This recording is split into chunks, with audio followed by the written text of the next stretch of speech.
Bom, gente, vamos começando hoje, então, com essa aula que serve de introdução ao curso mesmo, porque isso tudo começou, eu, na verdade, sou pesquisadora da obra da Virginia Woolf, e isso tudo começou por uma paixão também pela Jane Austen, mas muito porque minhas leituras da Jane Austen sempre foram muito conduzidas pelo que eu já tinha lido a respeito dela via Virginia Woolf, em especial com aquele ensaio do The Common Reader, Jane Austen, que é um dos ensaios que eu queria cobrir hoje, na verdade, Women in Fiction, né, as mulheres e ficção, e também o Jane Austen. Todos, aliás, estão disponíveis, todos não, um deles está disponível aqui, não sei se o filtro permite ver, permite.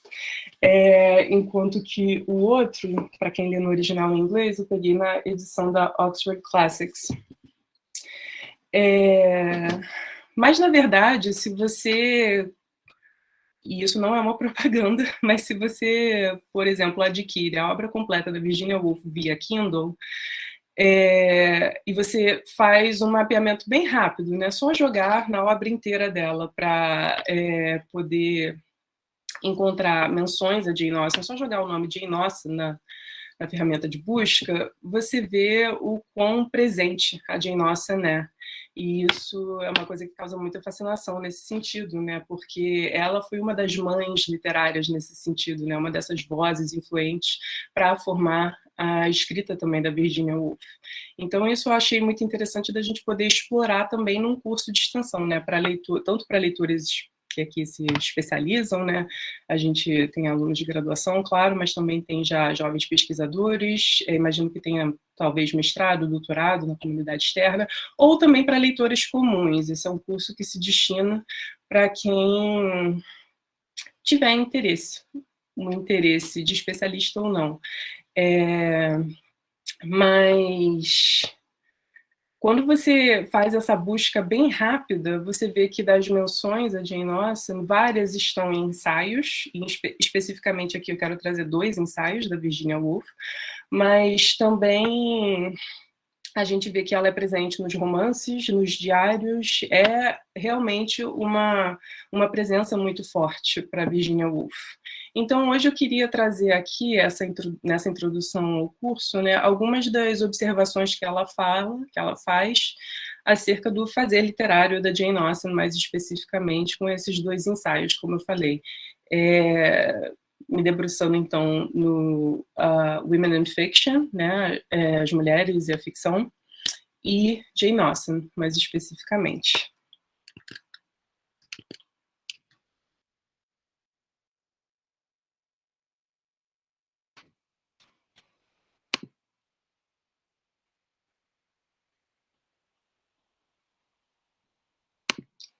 Bom, sobre o Women in Fiction, mais especificamente, a gente vê que a Virginia Woolf busca compreender essa quantidade expressiva de escritoras de ficção no início do século XIX, encaminhando uma leitura materialista das condições que lhes permitia produzir esse tipo de escrita. E isso é uma coisa que espanta muito a Virginia Woolf, não tanto a gente vai ver, principalmente com a fala da professora Maria Aparecida eu vou falar na semana que vem, amanhã, quando ela mais especificamente falar sobre um teto todo seu, né, a Room of One's Own. Mas ali a gente já vê essa preocupação da Virginia Woolf de tentar traçar as condições que permitiam à mulher escrever ficção. E, obviamente, ela vê que ali são inúmeras as dificuldades. Mas especificamente para escrever ficção, talvez essas dificuldades não se assomassem de forma tão impactante, né, tão, como uma impossibilidade, de fato, quanto para escrever poesia ou até mesmo drama. E aquela fala que a ficção era, e ainda é, a coisa mais fácil para uma mulher escrever. Isso pensando nas condições materiais, né? E não é difícil encontrar a razão para isso. Um romance é a forma de arte menos concentrada. Um romance pode ser começado e pausado mais facilmente do que um poema ou uma peça. E vivendo como ela vivia, em uma sala comum, cercada de pessoas, uma mulher era treinada para observar e analisar caráter. E aqui ela fala character, mas essa palavra é muito interessante, né? Essa tradução é uma tradução livre que eu fiz para os propósitos desse curso. Mas é muito interessante pensar a palavra character, acredito, aqui, em especial porque character pode, no português, ser traduzido tanto como personagem quanto como caráter. Aqui eu acho que a palavra caráter é que seria talvez uma melhor opção, mas a gente perde um pouco dessa polissemia do inglês, né? Ela era treinada para ser romancista e não poeta. Isso a gente vê muito claramente na obra da Jane Austen, né?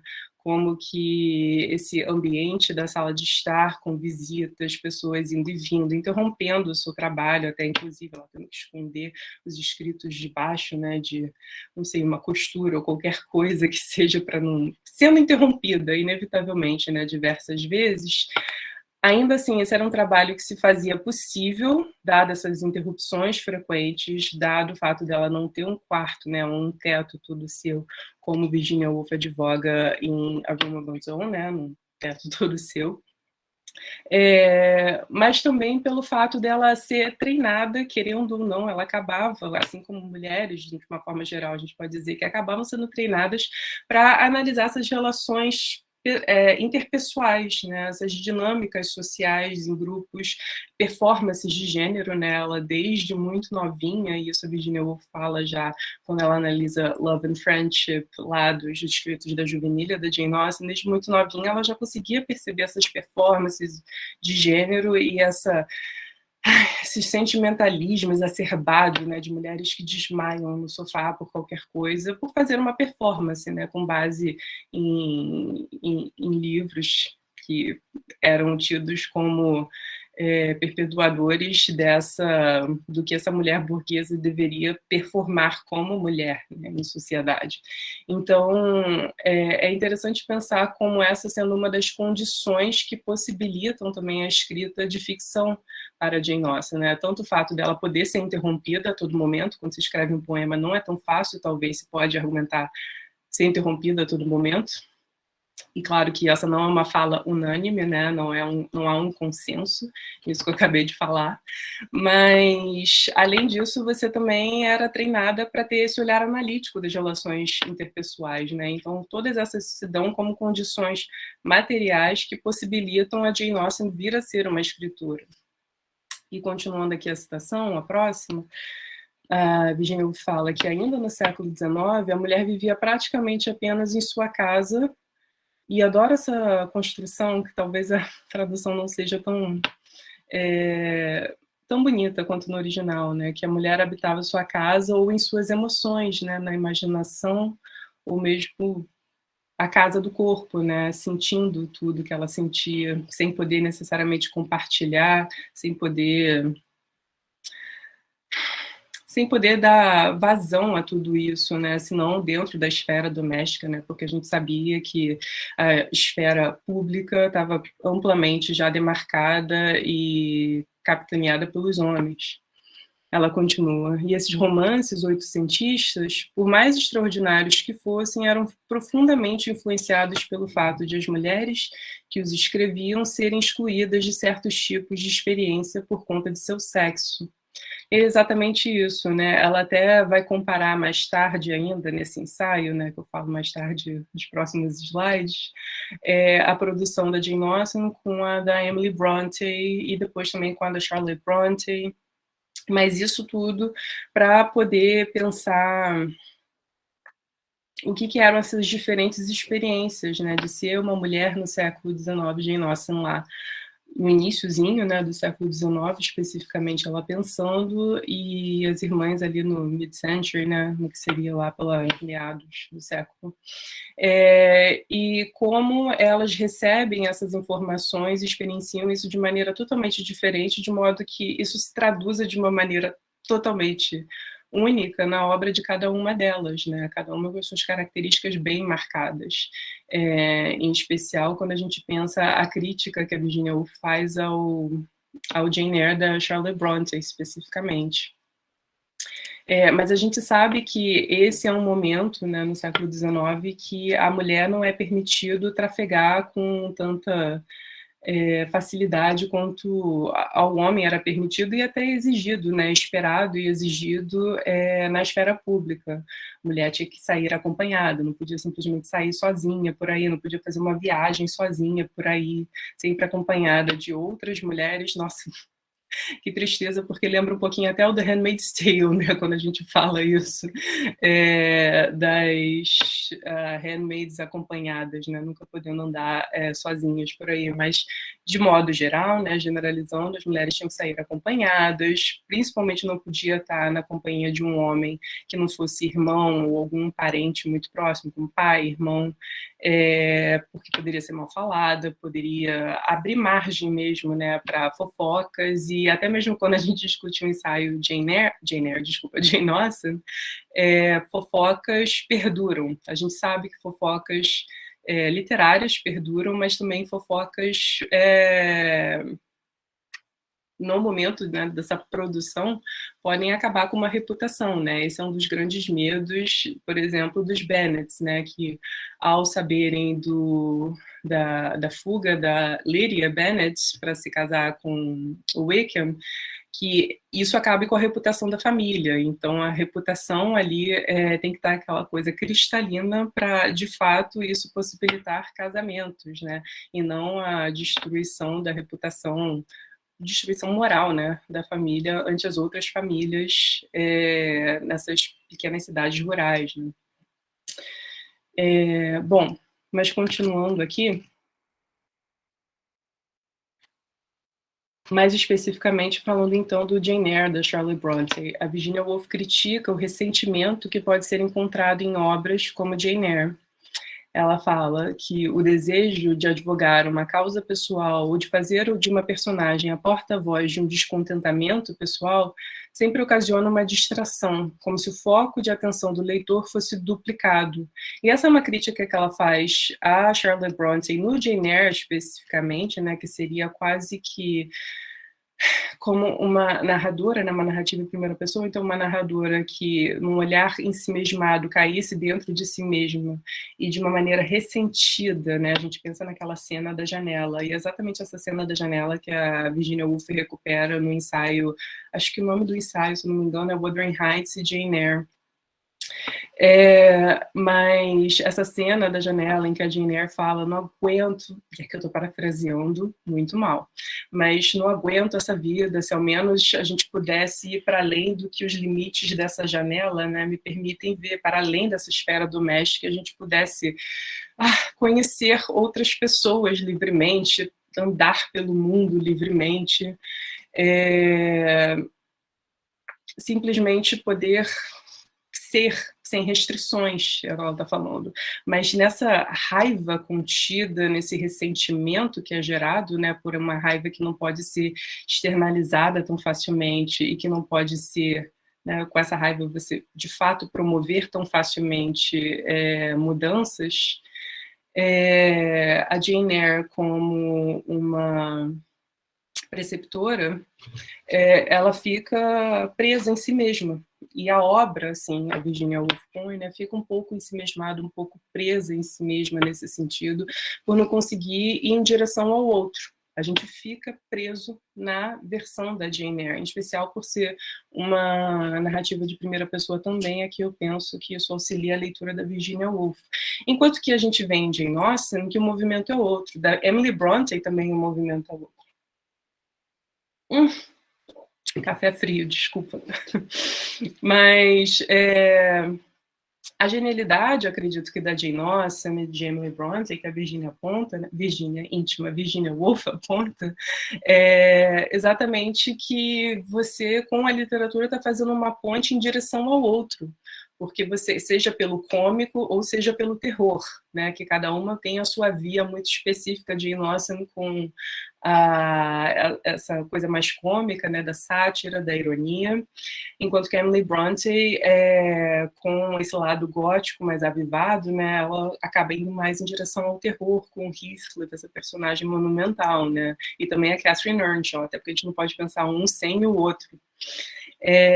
Mas elas duas fazem esse movimento exatamente em direção ao outro, elas não ficam ensimesmadas, né? Não recai necessariamente a obra num solipsismo. E a Jane Austen, a gente pode pensar isso, claro, quando ela pensa o drama de não se casar como uma questão material, né, para as mulheres, mas o drama de, às vezes, não conseguir se casar é um drama que não é só para a mulher, mas para a família inteira, e como isso impacta numa rede de pessoas, né? Não fica só numa questão pessoal de ela não conseguir ter mais experiência ou não conseguir atingir uma felicidade plena, que seja uma questão que acaba recaindo e ela passa, né, por todas essas diferentes experiências, pela recepção de cada uma das personagens. Claro que ela vai trabalhar as personagens de uma maneira diferente, né, as principais quanto as secundárias, né, porque ela trabalha muito com esses tipos, a gente sabe, né, tanto os tolos, a gente vai falar mais para frente, quanto a gente pensa nos tolos, por exemplo, a Mrs. Bennet, né, por exemplo. Mas, de todo modo, ela trabalha com esses tipos, então a gente sabe que esse tratamento não é unificado para todos os personagens, mas ela vai em direção exatamente ao outro, para tentar pensar essas relações e como todas elas estão conectadas. Em especial, isso é fácil de entender, né, pensando no interior. Né, todas essas famílias estão conectadas de uma forma ou de outra. E Emily Bronte, claro, vai fazer isso de uma outra maneira também, né? Essa conexão de eu sou o outro, Catherine Earnshaw é Heathcliff, Heathcliff é Catherine Earnshaw, também mostra que o terror jaz dentro de nós mesmos, né, de antemão. Então você não está caindo só em si mesmo, você está indo em direção ao outro, por mais que esse outro seja totalmente repulsivo, porque ainda que seja repulsivo, ele atrai, de certa forma, né, que é exatamente aquela dinâmica do terror. Então, esse movimento também a gente pode entender como indo em direção ao outro, né, de certa forma, estabelecer uma ponte em direção ao outro, né, um diálogo. Mas continuando aqui, a citação diz: a genialidade de Jane Austen e de Emily Bronte é ainda mais convincente por ignorarem essas solicitações de ressentimento, né, no caso, que a gente está pensando aqui, remontando à citação anterior, e continuarem seu caminho, sem se perturbarem com o menosprezo ou a censura alheia, uma mulher escrevendo, né, é o que ela está querendo dizer. Mas era necessário uma mente muito serena e poderosa para resistir à tentação de sucumbir à raiva, à ridicularização e à censura, à certeza de inferioridade, que de uma maneira ou de outra eram despejadas nas mulheres que praticavam a arte da escrita, provocava esse tipo de reação muito naturalmente. Volta e meia, encontramos isso na obra de escritoras menos famosas, em sua escolha do tema, em sua assertividade pouco natural, em sua docilidade pouco natural. Isso é interessante, né? Em especial, ela pensando possibilidades de reações a essa repulsa, né? A essa crítica que em grande parte das vezes as mulheres encontravam no século XIX quando escrevendo ficção. É interessante ela falando que algumas das reações possíveis para esse ressentimento, né, para essa raiva que se transforma em ressentimento, quando mal elaborada, ela fala que pode ser numa assertividade pouco natural ou numa docilidade também pouco natural. Ambas que ela critica, né? Ela critica essa servidade como sendo construída, né, historicamente, muito mais como algo muito mais típico, né, uma atitude muito mais típica da postura masculina, né, o que ela vai chamar de uma sentença masculina, algo que vai ser mais explorado só amanhã, mas uma sentença masculina, né, da parte dos homens, que é uma questão de performance, mas também de performance, né, de agir na esfera pública, mas também de performance linguisticamente, né, discursivamente, pela fala. E ela vai falar que isso é um traço muito mais masculino, essa assertividade, né, que é pouco natural, enquanto que a mulher podia, então, tentar, de alguma forma, mimetizar essa assertividade que, historicamente, não tinha sido construída como uma possibilidade para mulheres, mas só para homens, ou ela pode também agir numa docilidade pouco natural, né? Esse corpo que é dócil quase, tendo que fazer, performar exatamente o que está no script, né? O que é previsto pelas instituições, a maneira como a mulher deveria se comportar, seja como mãe, seja como filha, como esposa e assim por diante, né? E uma docilidade caindo tão bem nesse, né, sendo enredada também por esses diferentes papéis, seria pouco natural, ela entende também. Enquanto que elas não, elas conseguem trabalhar exatamente com os recursos que estavam disponíveis a ela, elas conseguem fazer uso muito, muito produtivo, né, e muito interessante a partir dessas limitações, pensando na Jane Austen especificamente. E aqui ela fala de alguns desafios a serem enfrentados por escritoras.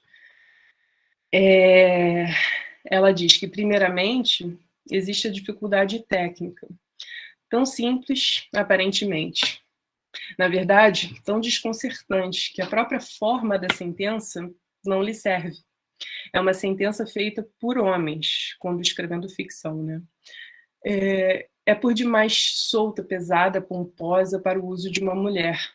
No entanto, em um romance que cobre tanto chão, um tipo de sentença mais usual tem de ser encontrado para levar o leitor fácil e naturalmente de um lado ao outro do livro.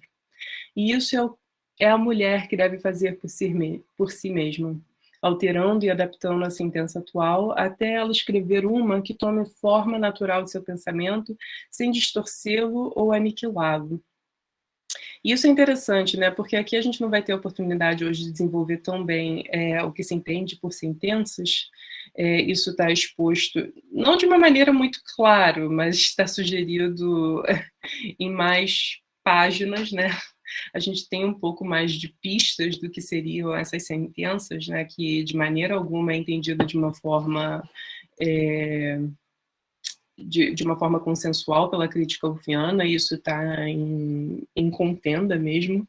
A gente pode entender, há quem pense que Virginia Woolf escrevia por uma sentença feminina, outros pensam também, e aqui eu não vou me estender nisso, né, mas que ela desenvolvia, na verdade, uma sentença que seria muito mais andrógena, que se pode entender. Então, como isso não é nosso ponto de reflexão necessariamente ainda hoje, eu quero falar só um pouco dessa sentença, mas mais fixando na feminina, até porque para Jane Austen ela fala de uma maneira bem clara para a gente que ela era uma grande representante, né, uma escritora exemplar dessa sentença feminina. Eu quero me ater só um pouco a isso, a diferença entre masculina e feminina, mas só bem por alto mesmo, passando aqui brevemente por elas.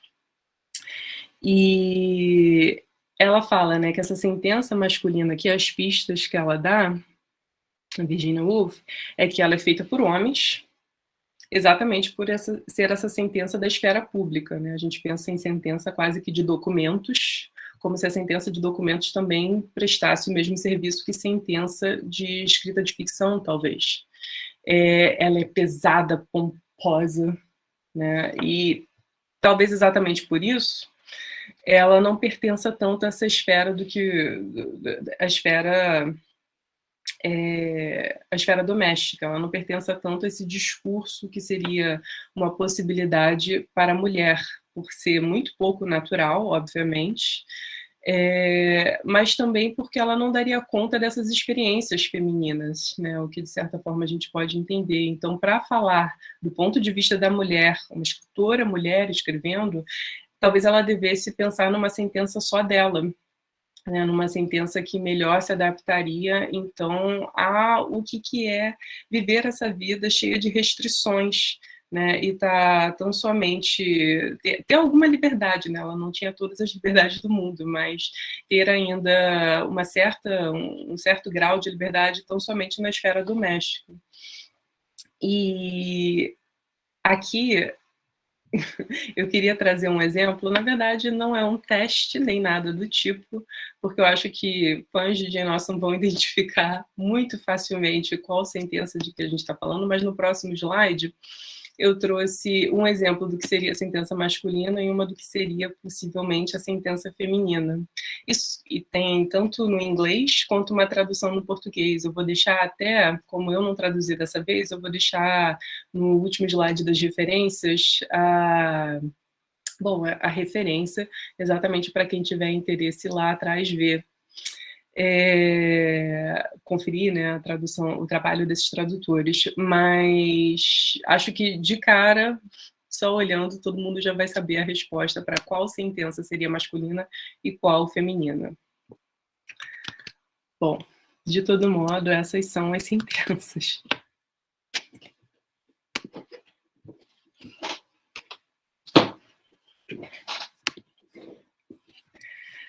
Bom, aqui diz: a grandeza de sua obra era para eles uma razão de não destacar, mas de prosseguir. Não deveriam ter maior excitação ou satisfação que no exercício de sua arte e em gerações intermináveis de verdade e beleza. O sucesso induz o exercício e o hábito facilita o sucesso. Bom, essa seria um exemplo de uma sentença. E a última seria que é uma verdade universalmente reconhecida que um homem solteiro, de posse de boa fortuna, deve estar atrás de uma esposa. Acho que todo mundo reconhece essa frase, né? Especialmente essa última frase aqui, se a gente estivesse fazendo quase que um quiz literário, né? Todo mundo saberia que essa última frase pertence ao Orgulho e Preconceito, né? O Pride and Prejudice, e que seria uma frase exemplar da sentença feminina. Em especial, aqui eu só peguei a primeira frase mesmo, né? Mas quando a gente lê ainda a seguinte, eu acho que ela amarra ainda mais. Sim, a primeiríssima frase do livro. Mas a frase seguinte, eu acho que ela amarra ainda mais o que a gente pode entender como sentença feminina. Mas, de todo modo, aqui, vamos passar para essa primeira frase, né? Assim, então, a gente sabe que essa última é da Jane Austen, né? A primeira frase de Orgulho e Preconceito. A gente sabe que a anterior não é uma sentença feminina, já que eu tinha até falado, né? Uma delas vai ser exemplar da sentença feminina e a outra da sentença masculina. Essa primeira frase, na verdade, foi escrita pela própria Virginia Woolf, né? Ela põe no Teto Todo Seu. E essa é a única menção que eu vou fazer hoje aqui, é um Teto Todo Seu. Não quero entrar muito nessa obra, porque a gente vai ter uma aula dedicada exclusivamente a ela já falar na semana que vem de novo. Amanhã. Mas essa frase é ótima, acho que ela diz muito do que é a sentença masculina, dando um exemplo claro para a gente. Bom, primeiramente, a gente vê aqui que ela segue, no geral, uma ordem direta, né, da língua, né, sujeito, verbo, objeto, complemento, e que ela parece trazer quase que numa sequência lógica verdades indubitáveis. A gente fica até quase que, ainda mais nós, né, sujeitos pós-modernos na contemporaneidade, século XXI, tempos líquidos, dá quase uma saudade, né? Bate quase aquela saudade de ter essa noção de verdades sólidas, só que aí quando a gente pensa que isso não existe, que isso foi uma ficção esse tempo todo, né? Claro que do ponto de vista do século XXI, e que a gente sabe exatamente que essa verdade pertencia a alguns grupos sociais muito específicos, né? Que hoje estão claramente marcados e devem ser marcados, né? E que muitas vezes esse tipo de verdade, né, dessas diferentes possibilidades de verdade, claramente era muito excludente do fazer, pensar, agir, do ser das minorias, né, inclusive das mulheres especificamente. Aí a saudade passa, né? A gente não fica mais nostálgico quando a gente pensa toda essa problemática, né? Porque é muito problemático. Mas aqui dá quase a sensação de que realmente há uma verdade sólida, né, a que se ater, né, nessa frase. A grandeza de sua obra era para eles, né, esses escritores da sentença masculina, uma razão não de destacar, mas de prosseguir.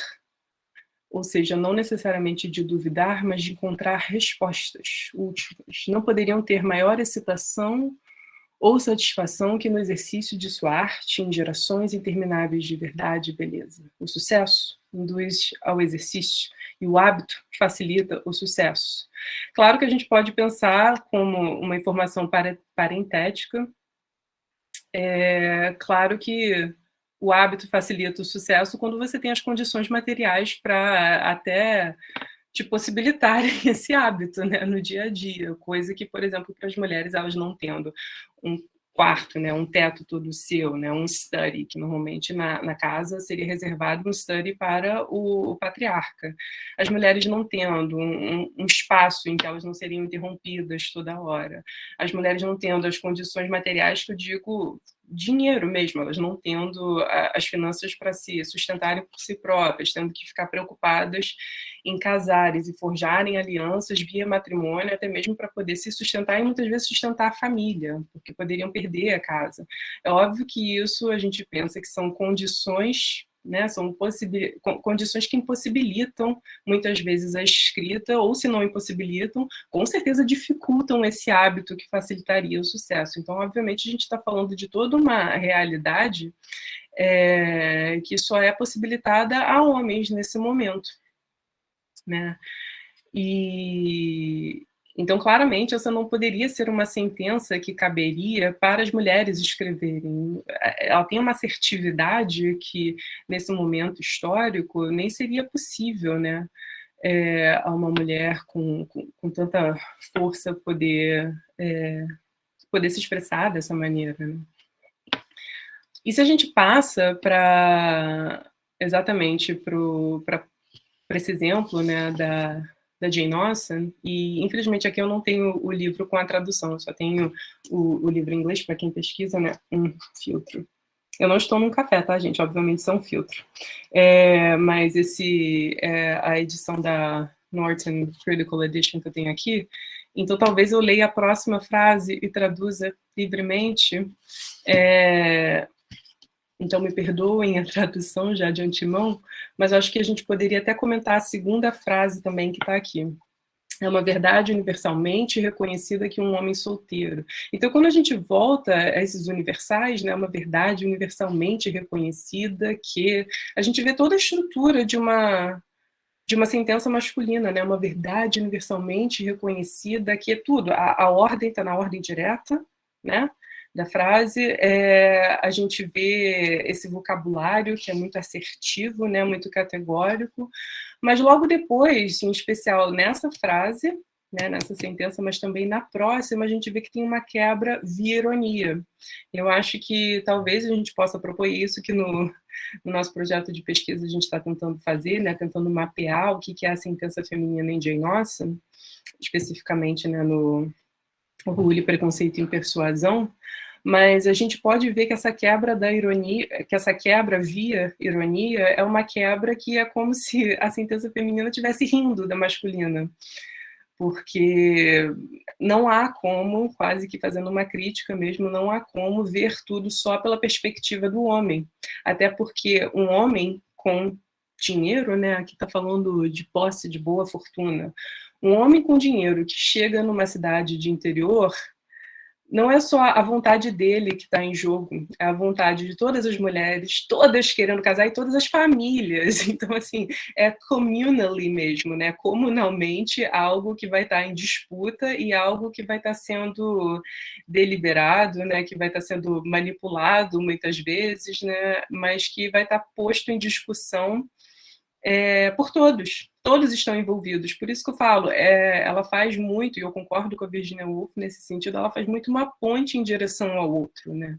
A Jane Austen. Na próxima frase fala, gente, uma tradução livre, tá? Eu tirei alguns trechos aqui para fazer tradução livre, porque no geral a gente trabalha com obras na língua inglesa mesmo, nas aulas. Mas continua aqui. However little the feelings or views of such a man may be on his first entering a neighborhood. Então, por mais que os sentimentos ou, né, o ponto de vista desse homem ao entrar numa vizinhança sejam pouco conhecidos, this truth is so well fixed, então essa verdade é tão fixada nas mentes das famílias ao redor, né, na vizinhança, in the minds of the surrounding families, that he is considered as a rightful property of some one or other of their daughters, a ponto dele ser considerado como uma propriedade rightful, né, que está no direito de uma dessas filhas, dessas famílias, né? Então chega a ser meio engraçado porque tira um pouco do poder até desse homem de posse, de boa fortuna, né?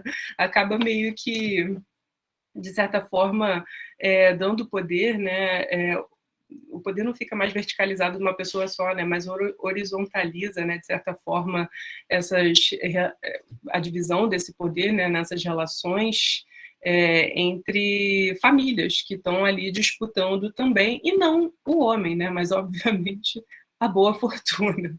Então, essa frase acaba sendo muito engraçada como um todo, né? Por conta dessa ironia do texto, que é muito próprio, né, da Jane Austen. Até mesmo tem um outro livro da Virginia Woolf, esse aqui, o Granite and Rainbow, em que ela tem fica a recomendação também para quem tiver interesse.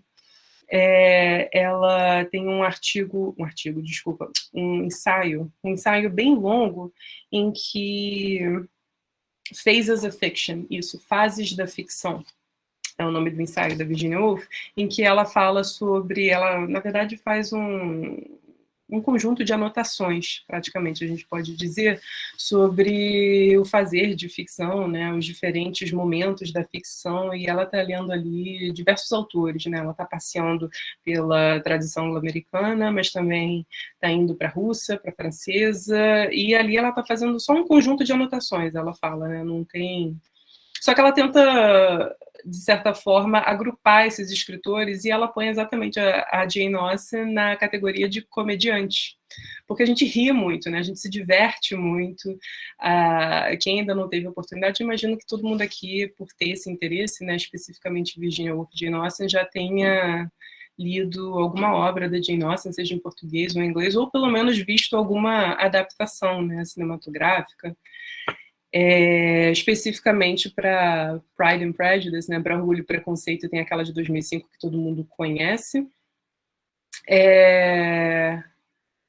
E para Persuasion, né, para Persuasão, tem uma de 2007 também, que fica a recomendação para quem ainda não teve oportunidade de ler o livro, para as próximas aulas, poder acompanhar um pouco melhor. Mas é engraçado, né? A gente ri, a gente se diverte lendo a obra dela. E ao rir, né, dessa estrutura social que está posta ali, de certa forma, e como as pessoas reagem, né, e como elas performam, né, performatizam, a gente pode pensar, gênero, né, como as mulheres se portam em relação aos homens, como que os homens se portam em relação às mulheres, ou em relação aos outros homens, né, mulheres em relação às outras mulheres. A gente ri muito, né, é divertido testemunhar isso de uma certa forma.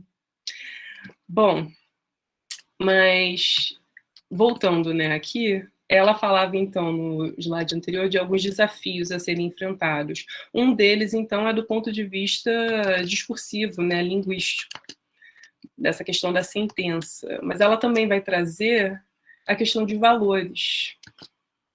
E ela fala aqui: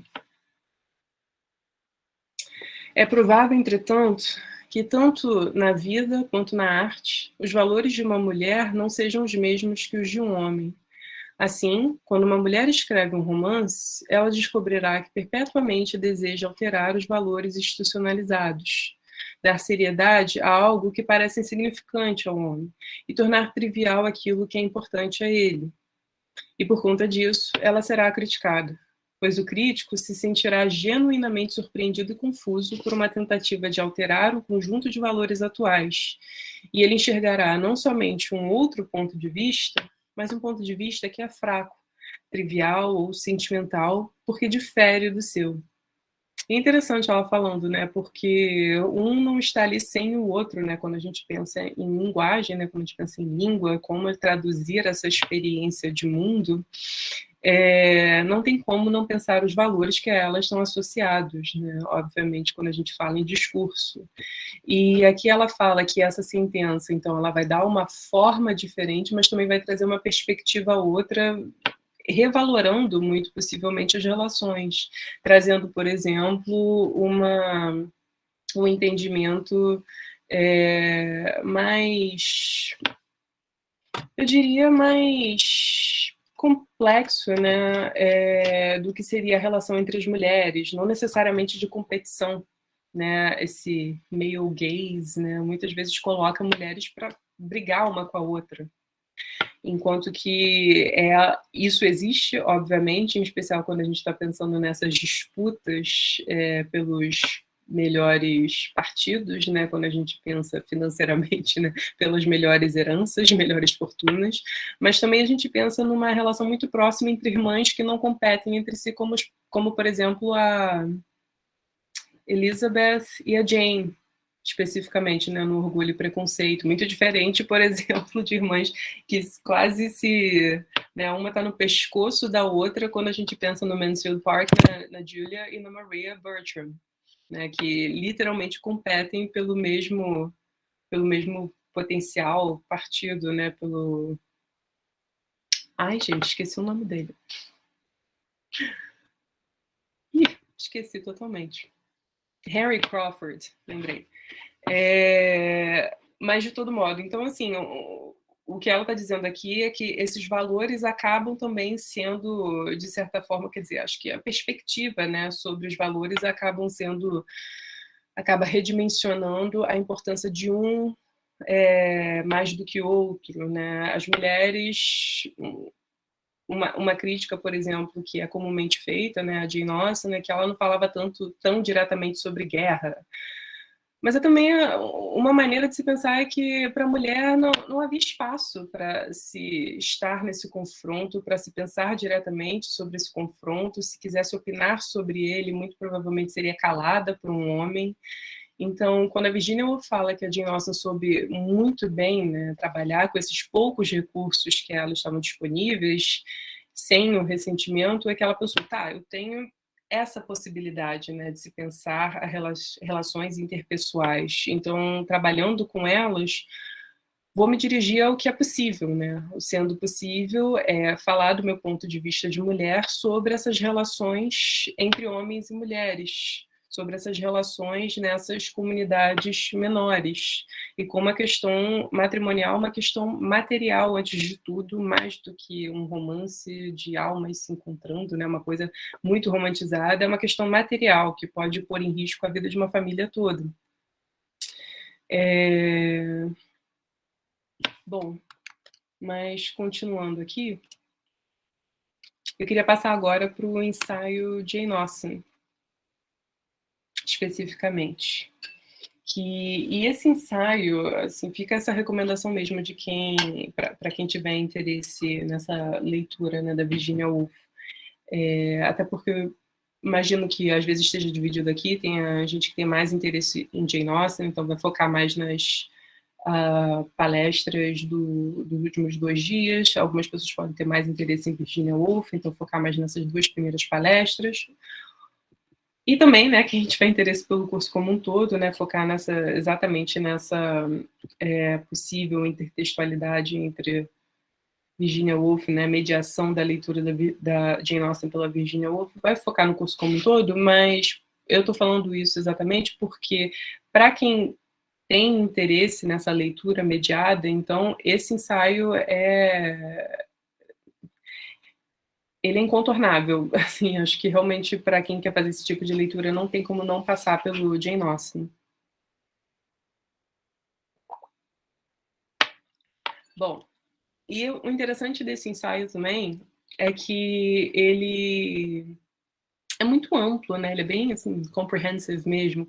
Ele consegue passar não só pelas algumas partes das cartas, mas também ele vai para os escritos da Juvenília, depois passa pelos romances, né, pelos escritos inacabados, depois vai para um romance, vai para o Mansfield Park, especificamente, e acaba no Persuasion. Então ela consegue pegar várias fases, né, vários momentos da Jane Austen, realmente, nesse ensaio, especificamente. E ela começa falando que nem tanta coisa se sabe sobre Jane Austen, né, de primeira mão, exatamente porque a irmã dela, Cassandra Austen, queimou as cartas, já imaginando que elas seriam devoradas por amantes da literatura dela, por estudiosos, de uma maneira a preservar realmente a intimidade da irmã, né? Então ela deixou só aquilo que não seria, não poderia ser tornado, né, se tornar uma fofoca qualquer, né, algo que de certa forma manchasse a reputação da sua irmã, a gente imagina. Então só algo que seria, dizendo por alto, né, inofensivo o suficiente, né, a ponto de poder ser compartilhado com o mundo inteiro. E nesse ensaio, a Virginia Woolf sugere que aquilo que sabemos sobre Jane Austen advém de algumas poucas cartas de seus livros e de fofocas, como eu tinha falado, né, fofocas literárias. Mas ela faz uma observação interessante até no próprio ensaio, que fofoca que sobreviveu ao seu tempo nunca é desprezível. Com alguns retoques, ela pode servir nosso propósito admiravelmente, o que é interessante, né, quando a gente, em especial quem pesquisa obras desses autores e se debruça sobre um autor especificamente, né, é interessante ver esse tipo de comentário ali. Mas, de fato, ela começa a pincelar algumas das fofocas, né, do que se falava sobre Jane Austen, e ela transforma aquilo como base para o argumento dela, o que é uma metodologia interessante para o ensaio. Ela fala que ela era charmosa, isso é a própria, não é uma fofoca, tá? Depois de ter passado por diferentes pedacinhos de fofoca, né? Pedacinhos de fofoca, construção estranha, por diferentes fofocas, ela chega a essa conclusão, que ela era charmosa, Jane Austen era charmosa, mas honesta, amada em casa, mas temida por estranhos, silenciosa, mas sensível. E esses contrastes não são de modo algum incompatíveis. E quando nos voltamos para os romances, encontraremos essas mesmas complexidades na escritora. E é interessante falarem isso, né? Que ela era charmosa, mas honesta, amada, mas temida. Amada em casa, né? Pelos seus familiares, mas temida por estranhos. E exatamente, acho que esse silêncio que é o que mais se temia, porque já tendo lido obras dela, né? Estranhos que visitassem a casa, até porque ela era muito reclusa também, né? Ela morava no fim do mundo, né, em Charlton, é uma casa muito isolada, mesmo até hoje, quando se vai ao museu dela, né? Né, a casa que virou museu agora é quase que inacessível, assim, é muito remoto mesmo. Então isso só dá a dimensão de como ela não queria ser encontrada, mas não, né? Isso seria um exagero dizer, mas como ela queria estar alheia a esse burburinho social, né? Muito provavelmente. E uma das fofocas, né, que são relatadas aqui nesse ensaio especificamente, falando que os estranhos a temiam exatamente porque, já tendo lido algumas das obras dela, sabiam do poder de ironia, né, desse olhar analítico dela, mas ao mesmo tempo, pessoalmente, ela era silenciosa. Então a gente só pensa um sorriso, né, ela podendo no máximo esboçar um sorriso de ironia, um olhar mais perceptivo, mas não falando nada. E se ninguém fala nada, né, você não tem nem como rebater possivelmente algum tipo de crítica. Então você só fica desconfortável, sem saber o que fazer. Então, muito provavelmente, pelo que a gente vê aqui via Virginia Woolf, né, é que ela causava esse leve desconforto entre estranhos, exatamente por ser tão silenciosa, mas perceptiva, analítica, sensível. E a gente encontra tudo isso, de fato, nos romances dela, né? A gente consegue testemunhar muitas dessas pistas que são deixadas pelas fofocas e retomadas aqui no argumento da Virginia Woolf. Bom, continuando aqui, a Virginia Woolf passa então para o Love and Friendship.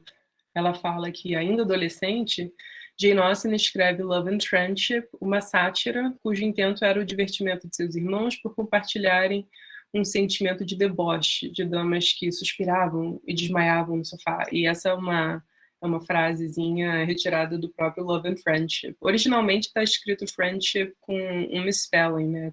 Mas é que eu já fiz a correção. Mas, de todo modo, a gente vê isso consistentemente, né? De início ao fim.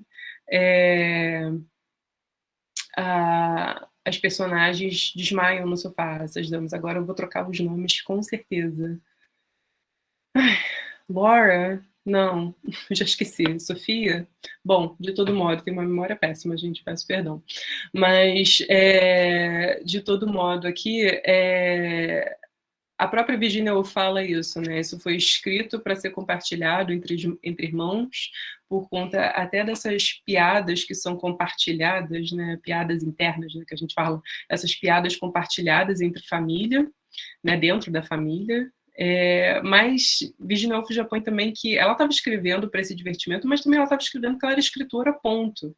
E desde muito nova ela já tinha essa necessidade de pensar, né, via escrita, e não só de entreter irmãos e irmãs, mas aqui a gente já vê muito dos indícios de uma escritora, assim, não só de uma escrita que já estava amadurecida para sua idade, mas também de uma escritora que viria a produzir ainda mais, que é a escritora dos romances acabados, né, que a gente conhece.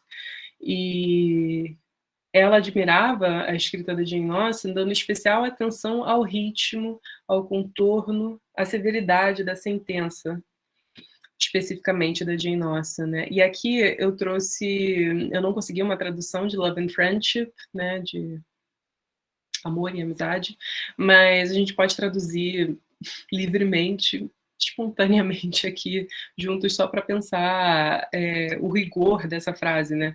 Porque aqui o que eu estou falando, o rigor de escrita mesmo, né? De construção da frase, dessa frase que a gente vai entender aqui nesse contexto como uma frase, uma sentença feminina, né? Dando atenção ao ritmo, ao contorno e essa severidade, então.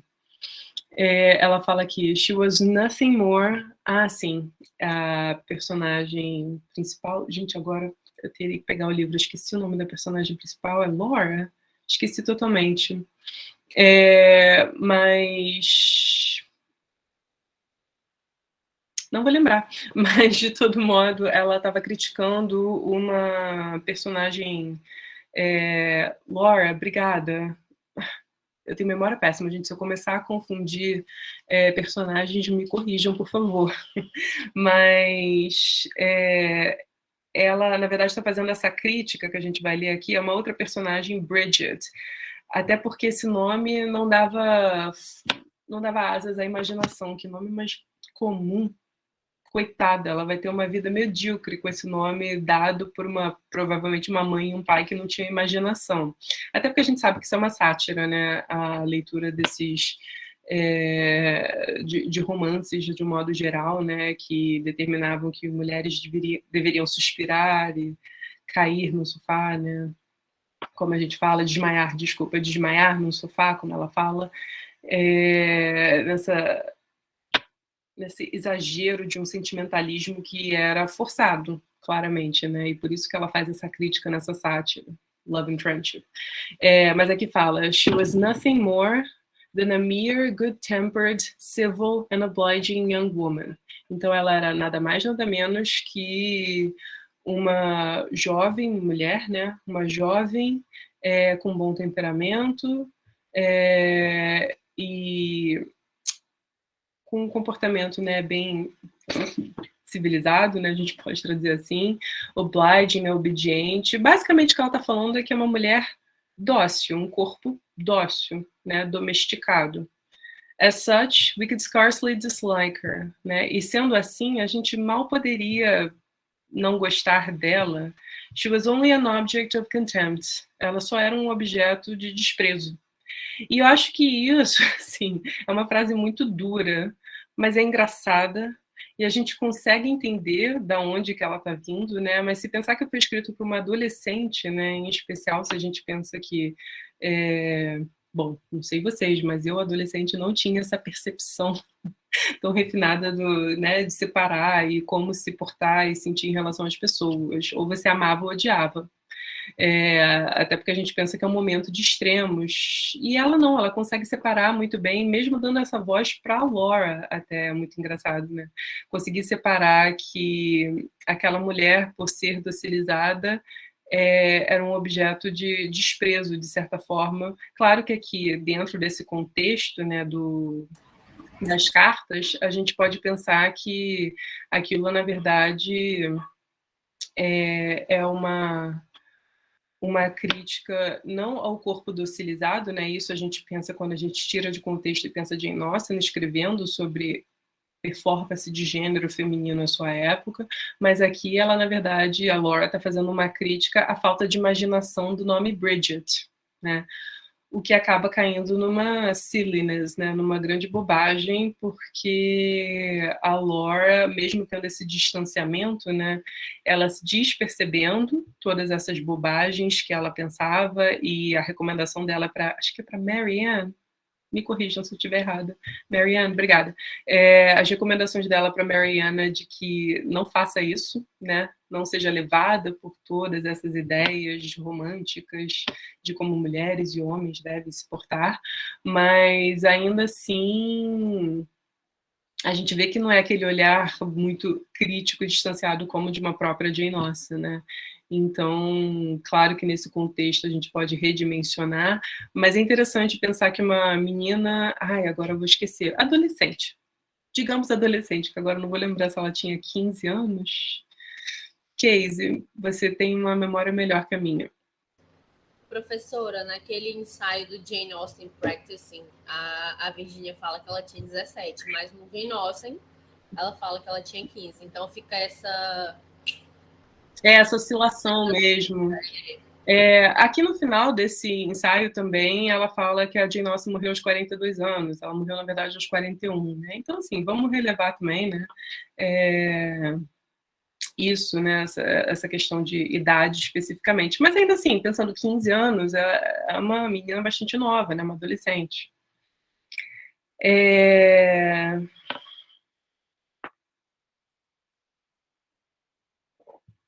Mas, continuando aqui, ela nunca ultrapassou suas fronteiras. Nunca, até mesmo nas emoções dos 15 anos, eu estou perguntando a idade, está bem aqui, eu mesmo esqueci.